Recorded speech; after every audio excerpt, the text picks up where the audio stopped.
Element of control, ये strategy control का एक बहुत इंपॉर्टेंट सवाल आता है, what are the elements of the control.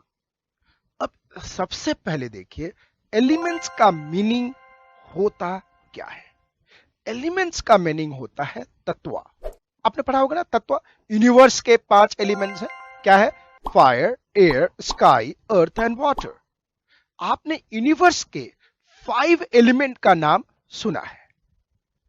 जिस तरह से यूनिवर्स में 5 एलिमेंट है, जिस तरह से यूनिवर्स 5 एलिमेंट से बनता है, ठीक उसी तरह से कंट्रोल भी 4 एलिमेंट से होता है।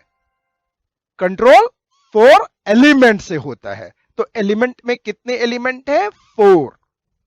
जिस तरह से यूनिवर्स 5 एलिमेंट से बनता है, उसी तरह से कंट्रोल 4 एलिमेंट से होता है। तो कंट्रोल के कितने एलिमेंट हुए? 4। मींस कंट्रोल के 4 एलिमेंट होते हैं। अब थोड़ा सा डिक्टेशन लीजिए। अब आप डिक्टेशन ले लीजिए। अगर आप कॉपी पे नहीं लिख पा रहे हैं तो आप पॉज करके कॉपी में जरूर लिख लीजिए। Dictation start now. The process of control has the following, the process of control has the following 4 elements. The process of control has the following. The process of control has the following 4 elements. Memory code है OM3. OM3. O O M M M. O M M M. OM3. O objective. M mechanism for monitoring. M mechanism for comparing. चौथे number M mechanism for feedback and corrective action. फिर से check कर लीजिएगा। O3 हमारा memory code है। O objective, M mechanism for monitoring, M mechanism for comparing and 4 mechanism for feedback and corrective action. लिख लीजिएगा।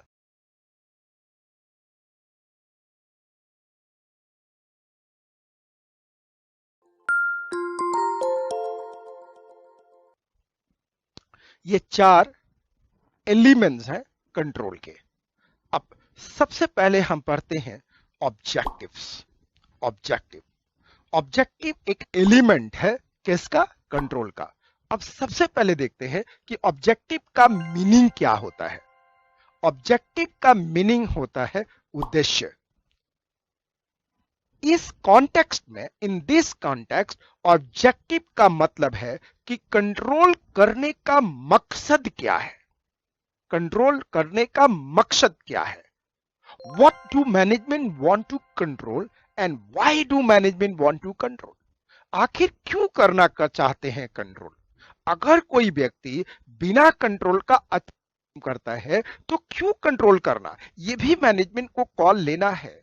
लेकिन कोई व्यक्ति अगर खिलवाड़ करता है अपनी इंटेंट को, अपनी इच्छा को, अपने विजन को, अपनी ऑब्जेक्टिव को, अपनी उद्देश्य को कंपनी की ऑब्जेक्टिव से ऊपर रखने लगता है, तो उस समय में अगर कंपनी के पास कंट्रोल सिस्टम नहीं है तो कंपनी डूब जाएगी। यह समझना बहुत जरूरी है। तो ऑब्जेक्टिव उद्देश्य है कंट्रोल का, ऑब्जेक्टिव मकसद है कंट्रोल का। ऑब्जेक्टिव ये जानना चाहती है कि कंपनी में जो हो रहा है वो मकसद के कितने करीब है और मकसद से कितना दूर है। तो यही एक कंट्रोल फिनोमेनन है जो कंपनी को अच्छी तरह से समझना चाहिए और जानना चाहिए। तो मकसद है, ये ऑब्जेक्टिव का मतलब मकसद होता है। ये कंट्रोल का ऑब्जेक्टिव बताना है। ये अब कंट्रोल का ऑब्जेक्टिव होता है कि आपको समझना है कि आप क्यों उद्देश्य, क्यों कंट्रोल करना चाहते हैं। Why do you want to control? तो ये ऑब्जेक्टिव है। तो objective is one of element of control. अब ऑब्जेक्टिव में आप समझ तो गए कि मकसद है। ये आपने समझ लिया क्या? ये मकसद है। ये इन दिस कॉन्टेक्स्ट में ये देखना है उसका उद्देश्य है। आपने मकसद समझ लिया, उद्देश्य लिख लिया, समझ लिया, आपने मकसद समझ लिया, आपने उद्देश्य समझ लिया। लेकिन यहां सबसे पहले बात आती है कि आप एग्जाम में लिखेंगे क्या। अगर आ गया कि explain the objective as element of control, तो objective as an element of the control में आप लिखेंगे क्या? तो objective as an element of the control अगर आता है तो आपको ये 5 वर्ड याद रखने पड़ेंगे। ये है 5 कीवर्ड्स और ये आपने देखा होगा ऑब्जेक्टिव में।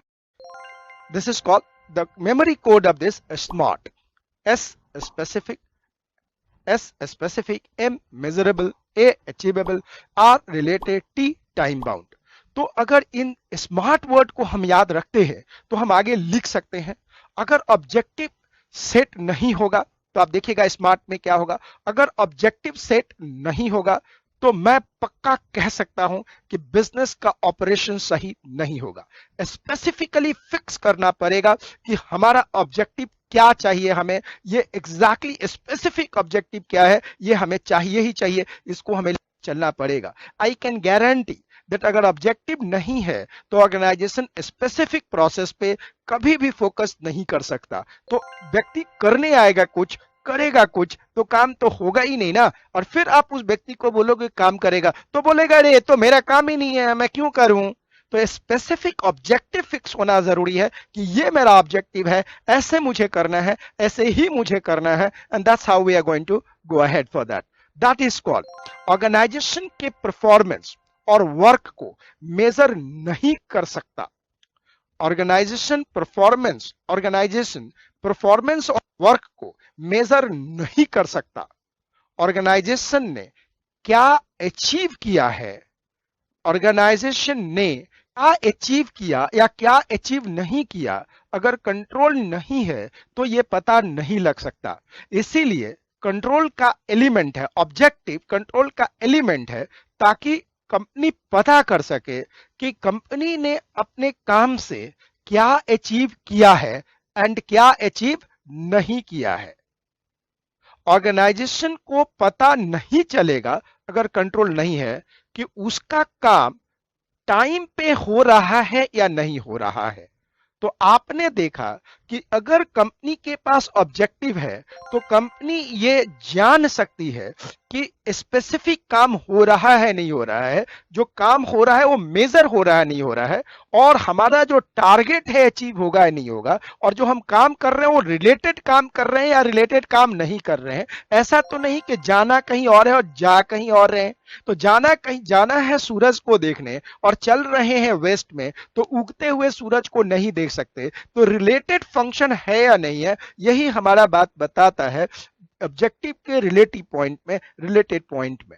और जो लास्ट पॉइंट आप देखते हैं टाइम बाउंड, ये ऑब्जेक्टिव को लिखते समय टाइम बाउंड आपको जरूर लिखना है कि what is a time bound for the goal to be achieved and what is the progress rate. ये तभी पता लग सकता है जब आपके पास क्या हो, ऑब्जेक्टिव सेट हो। तो ऑब्जेक्टिव में लिखने के लिए आपके पास 5 कीवर्ड्स हैं और ये 5 कीवर्ड है specific, measurable, achievable, related and time bound. अब इसी को देखते हुए आपको लिखना है इस पॉइंट के अंदर, तो डिक्टेशन ले लीजिए और डिक्टेशन लेने के बाद हम फिर से दूसरे पॉइंट पे चलेंगे, एलिमेंट ऑफ कंट्रोल के सेकंड पॉइंट पे। एलिमेंट ऑफ कंट्रोल के 4 एलिमेंट है। पहला एलिमेंट है ऑब्जेक्टिव, जो आपने देखा। डिक्टेशन ऑब्जेक्टिव, द प्राइमरी लिखिएगा, dictation start.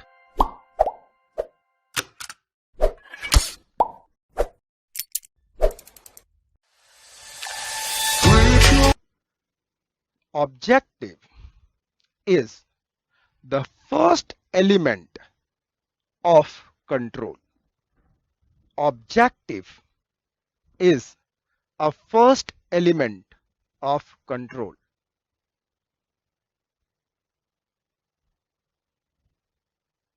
Full stop.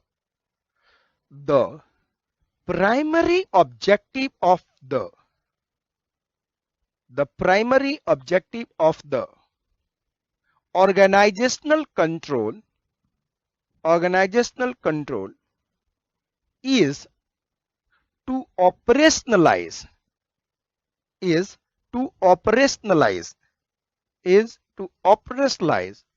the business in a systematic way.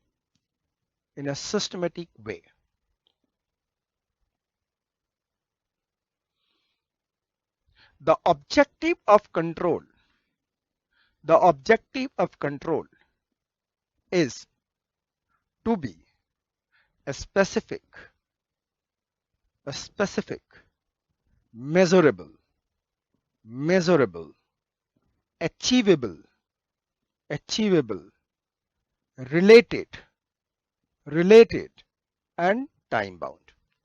तो जब भी आपको objective as an element of control लिखना है तो आपको यही कीवर्ड याद रखने हैं, स्मार्ट। और आपको ये बातें लिखनी है कि ऑब्जेक्टिव है कि कंपनी को ऑपरेशनलाइज कर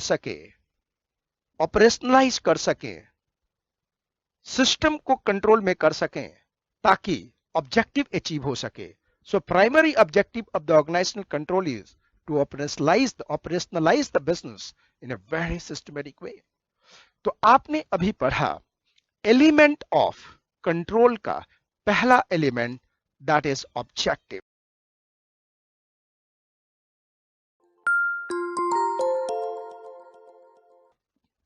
आपको देखना है दूसरा एलिमेंट। दूसरा कौन सा एलिमेंट देखना है? दूसरा एलिमेंट। तो सेकंड एलिमेंट था mechanism to monitor, mechanism to monitoring या मैकेनिज्म फॉर मॉनिटरिंग। तो दूसरा है मैकेनिज्म टू मॉनिटरिंग। अब ध्यान से देखिएगा, मैकेनिज्म ऑफ मॉनिटरिंग का मतलब क्या होता है? मैकेनिज्म ऑफ मॉनिटरिंग का मतलब होता है कि एक ऐसा सिस्टम बनाया जाए, जो अपने आप फुल सिस्टम को देख सके कि सब कुछ सही चल रहा है या नहीं, मॉनिटर का मीनिंग तो आपको पता ही होगा ना। याद है स्कूल में मॉनिटर होता था, उसका काम क्या होता था? Do you remember? Yes, you do remember that. उनका काम क्या होता था? क्लास की देखरेख करना, क्लास को देखे। अगर क्लास टीचर नहीं आए या कोई भी टीचर किसी क्लास में नहीं आए तो ये मॉनिटर का काम होता था कि क्लास को कंट्रोल रखे। तो ये जो मैकेनिज्म हैगा, ये मॉनिटरिंग मैकेनिज्म की जो बात करते हैं, मैकेनिज्म और मॉनिटरिंग की बात करते हैं, वो यही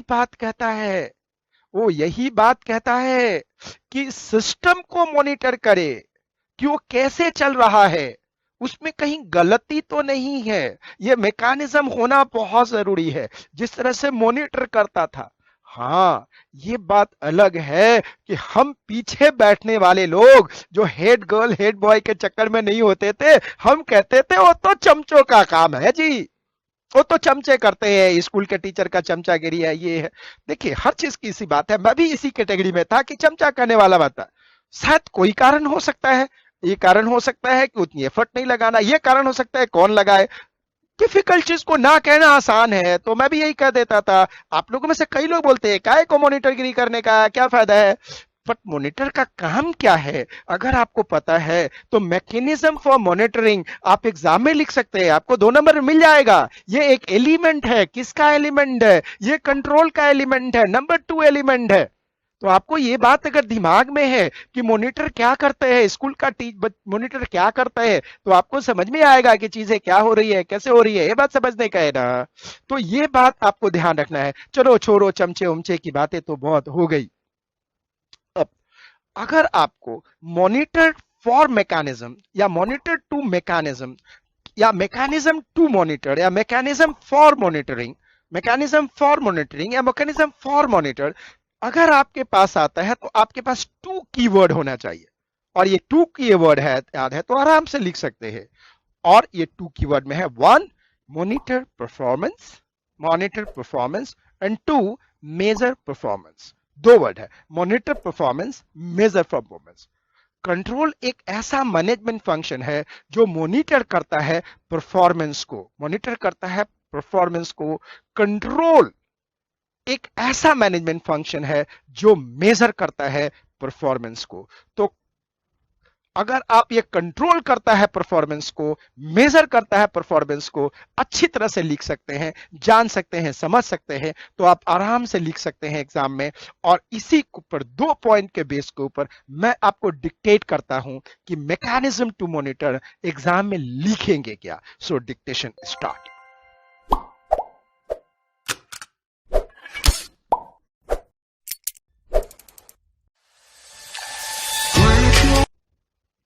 Mechanism to control is a element of control.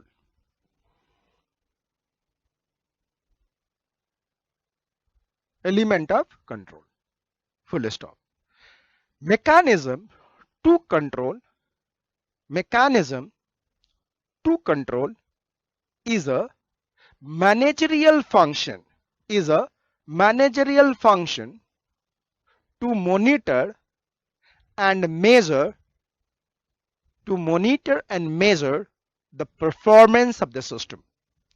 Function to monitor and measure the performance of the system.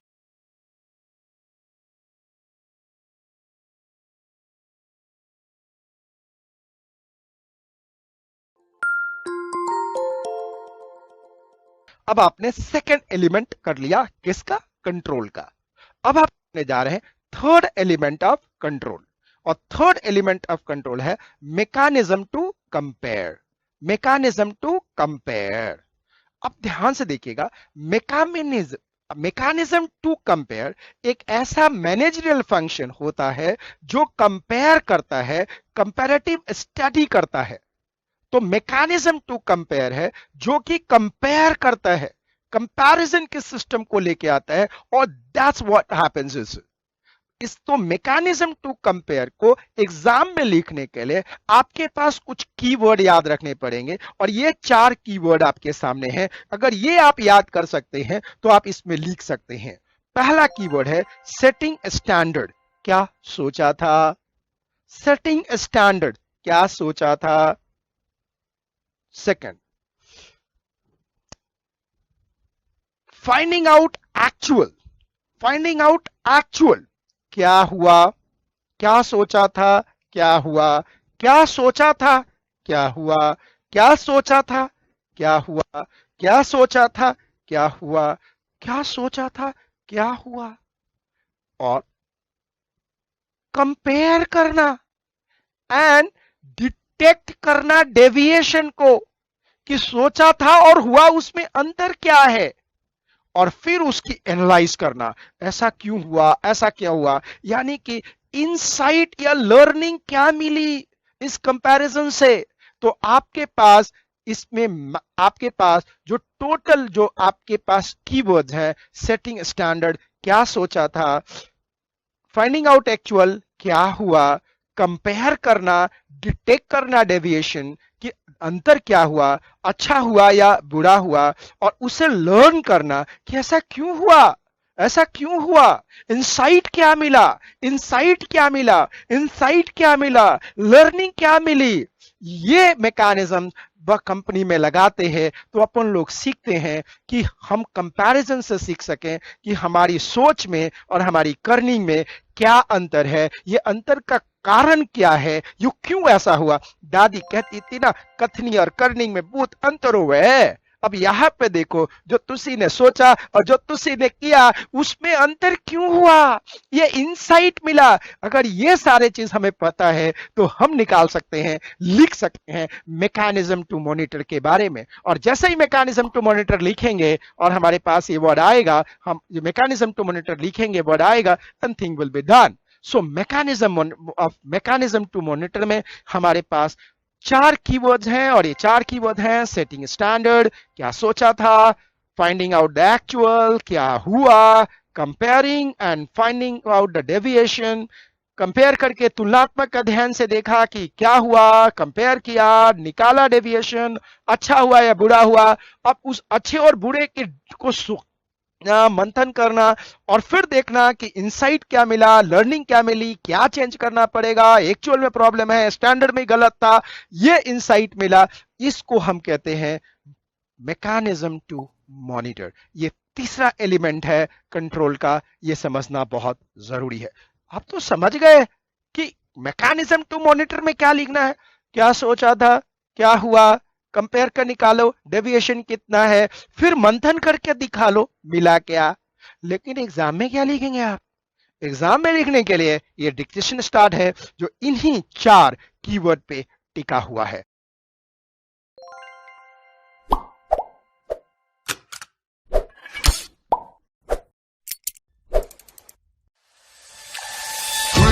Discussion start.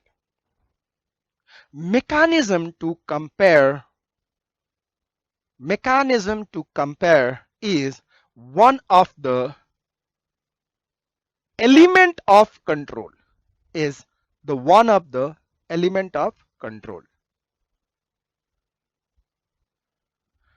Mechanism of control is a system for Mechanism of control is a system for one, for comparing the actual result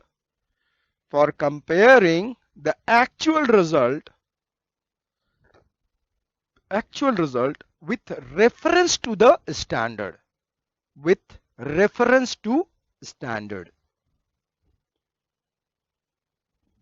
2, for detecting deviation from standard. 2, detecting deviation from standard. Third, for learning new insight on a standard itself.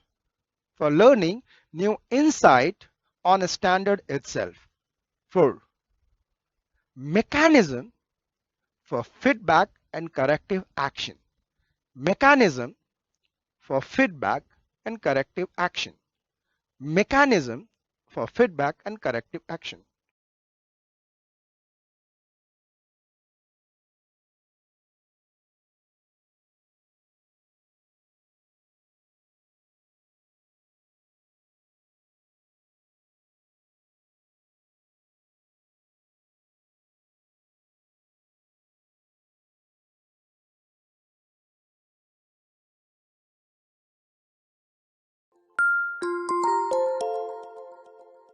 Managerial function का अब आपने dictation लिख लिया और आपने 4 keyword याद किया। अब देखेंगे 4 कीवर्ड अगर आपको याद है तो वही है यहाँ पे, setting standard, deciding actual, detecting, comparing and detecting deviation, and then finding out the insight, and then corrective action, taking corrective action.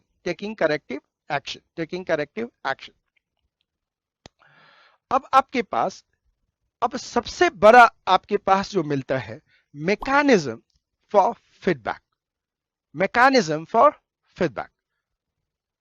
Now आपके पास, हैंग ऑन, ध्यान रखिएगा इसको एडिट करते समय कि पॉइंट 3 के बाद mechanism for feedback and corrective actions इसमें नहीं आएगा, तो उसको काटना पड़ेगा, हमें 3 तक रखना पड़ेगा। For learning new insight to standard itself, वहां के बाद ये खत्म हो जाएगा। अब हमें now the last element of the control is mechanism for feedback and corrective action. Last element क्या है? Mechanism for feedback and corrective action.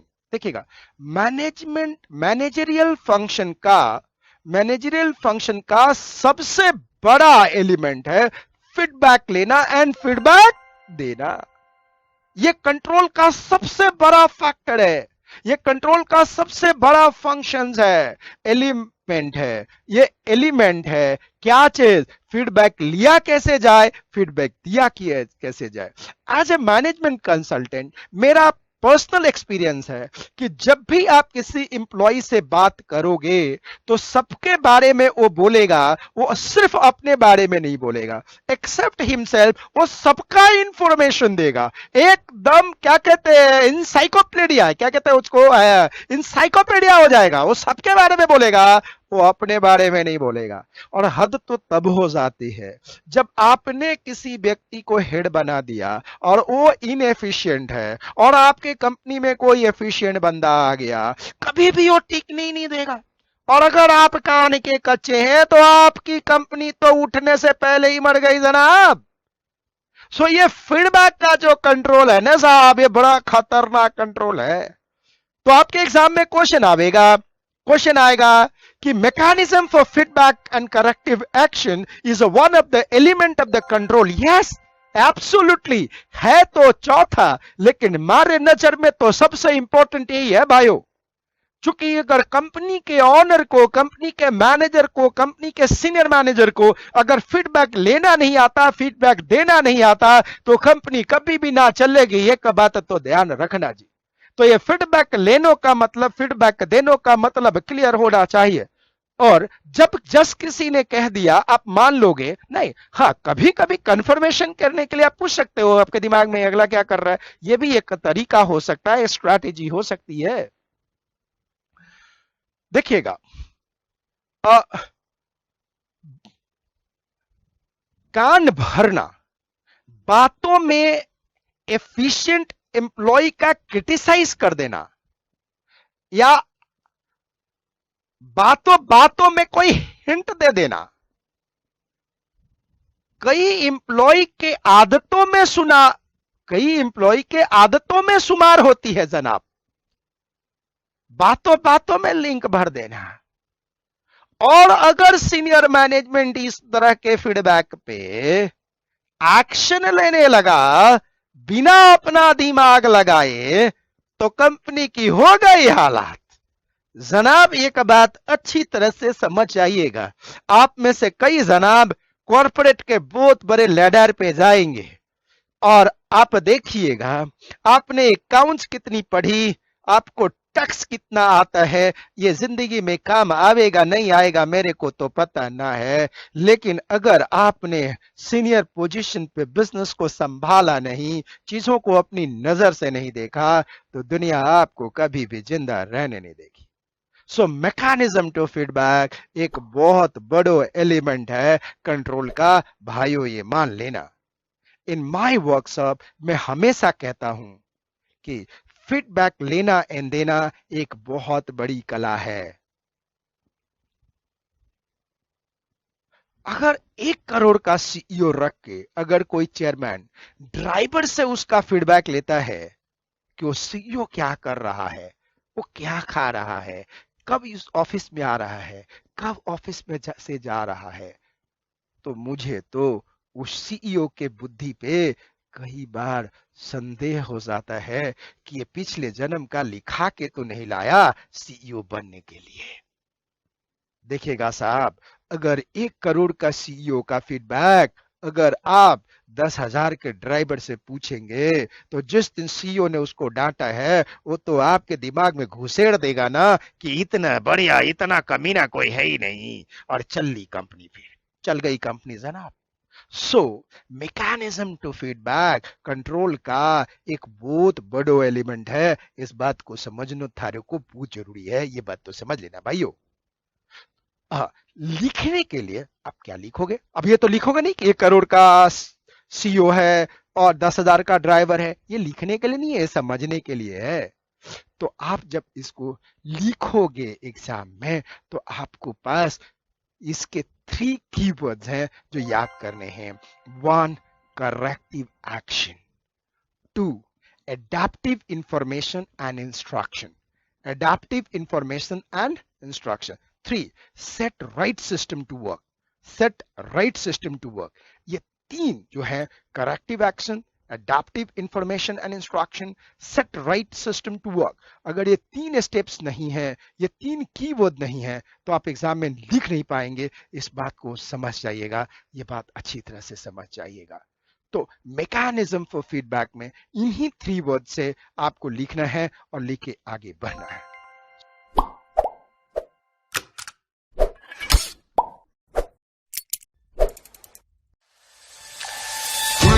So dictation start.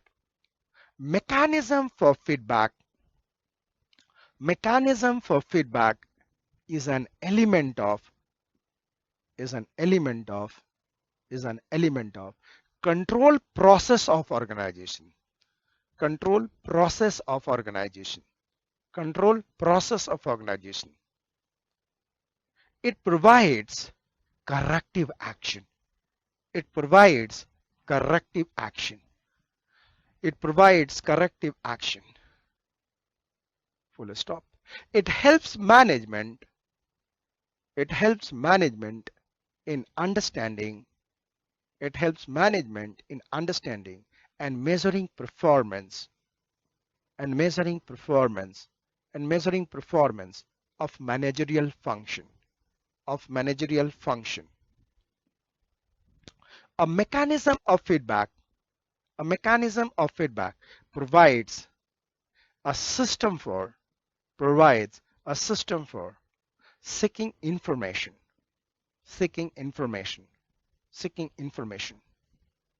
Mechanism of feedback provides instruction to the system. Mechanism of feedback provides instruction to the system. Mechanism of feedback provides instruction to the system for bringing desired changes in the control system.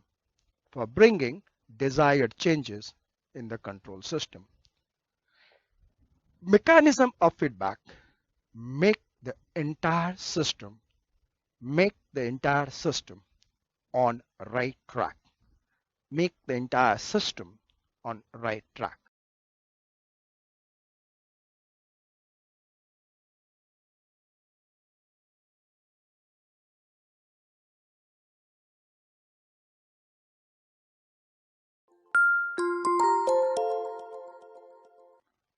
अब मेरे को एक बात समझ में आ गया कि अब आपसे कोई पूछे कि एलिमेंट ऑफ कंट्रोल क्या है, तो आप एग्जैक्टली वही आंसर लिखेंगे जो मॉड्यूल में लिखा हुआ है। तो एलिमेंट ऑफ कंट्रोल के चार एलिमेंट होते हैं और ये चार एलिमेंट है कंट्रोल के लिए, जो आपने देखा होगा OM3: objective, mechanism for monitoring, mechanism for comparing, mechanism for feedback and corrective action. So ये चार एलिमेंट है कंट्रोल के लिए। 4 element of the control: OMMM: objective, mechanism for monitoring, mechanism for comparing, mechanism for feedback and corrective action. Thank you very much.